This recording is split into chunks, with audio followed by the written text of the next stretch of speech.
السلام علیکم ورحمۃ اللہ۔ امید کرتا ہوں آپ حضرات خیریت سے ہوں گے۔ عزیز ساتھیوں، نرسنگ اننت جس نے ہمارے پیارے نبی صلی اللہ تعالی علیہ وسلم کی شان میں گستاخی کی تھی، اسے گرفتار کر لیا گیا ہے۔ لیکن گرفتار تو پہلے بھی کر لیا تھا، پھر اسے چھوڑ دیا گیا۔ مسلمان اب یہ چاہتے ہیں کہ اسے صرف گرفتار نہ کیا جائے بلکہ اسے عمر قید کی سزا دی جائے تاکہ یہ دوبارہ نکل نہ سکے اور دیش کے اندر نفرت نہ پھیلا سکے۔ اس نے دیش کے اندر نفرت پھیلائی ہے اور آپس میں لڑانا چاہا ہے، لیکن مسلمان یہ چاہتے ہیں کہ دیش کے اندر شانتی بنی رہے، آپس میں اتفاق و محبت سے رہتے رہیں۔ ہر انسان نے اس کے خلاف اپنی آواز بلند کی اور یہی کہا ہے کہ اسے عمر قید کی سزا ہونی چاہیے۔ سیاسی لوگوں نے بھی اپنی باتیں رکھیں اور ملی لوگوں نے بھی اپنی باتیں رکھی۔ سب نے یہ کہا کہ یہ اس نے غلط کیا ہے اور غلط کی سزا صرف اس کی یہ ہے کہ اسے عمر قید کر دیا جائے تاکہ یہ دوبارہ ایسی حرکت نہ کر سکے۔ اس لیے کہ اسے قید تو کر دیا گیا، لیکن قید کرنے کے بعد اسے پھر چھوڑ دیا جائے گا اور یہ پھر ایسی حرکت کرے گا، کیونکہ اس سے پہلے بھی یہ قید ہوا تھا اور اس نے نکلنے کے بعد پھر وہی بات کی جو پہلے بات کی تھی۔ یہ ایک معاملہ نہیں ہے۔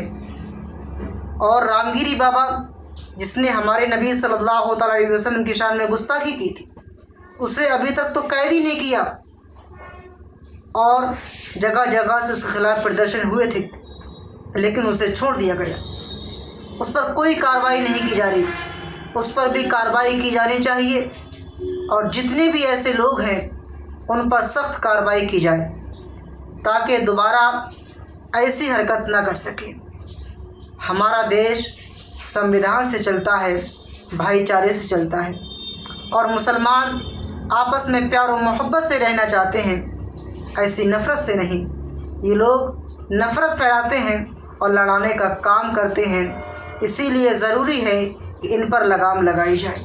جب ان پر لگام لگ جائے گی تو ہمارے دیش کے اندر شانتی بنی رہے گی، آپس میں پیار و محبت سے رہتے رہیں گے۔ ورنہ ایسے لوگ ہمیشہ اپنی بیان بازی سے دیش کو بھڑکانے کی کوشش کرتے ہیں، دیش کو آگ میں جلانے کی کوشش کرتے ہیں۔ ہم اپنے دیش کو آگ میں نہیں جلنے دیں گے، اپنے دیش کی ترقی کو آگے لے کر جائیں گے۔ اسی لیے ضروری ہے کہ ایسے لوگوں پر کارروائی کی جائے اور سخت کارروائی کی جائے۔ پورا شوق دور میں وہ بدبخت یتیمانند سرسوتی نے حضور حضرت صلی اللہ علیہ وآلہ وسلم کی شان میں وہ گستاخی کی، اس کے ایسا ماحول چل رہا ہے۔ آج ہی موہن بھاگوت RSS کے چیف نے یہ بیان دیا کہ یہ ہندو راشٹر ہے اور ہندوؤں پہ ذمہ داری رہتی ہے اس دیش کی رکشا کرنے کی اور ہندو ایک جٹ ہو کر رہا۔ جہاں کے BJP rule state chief minister Yogi Adityanath کہتے ہیں کہ ہندو بٹو گے تو کٹو گے۔ آسام کا چیف منسٹر کہتا ہے ڈیٹینشن کیمپس بنا رکھے، مسلمانوں کو اس میں بند کر رکھا ہے، وہ کہتا ہے میاں مسلمان۔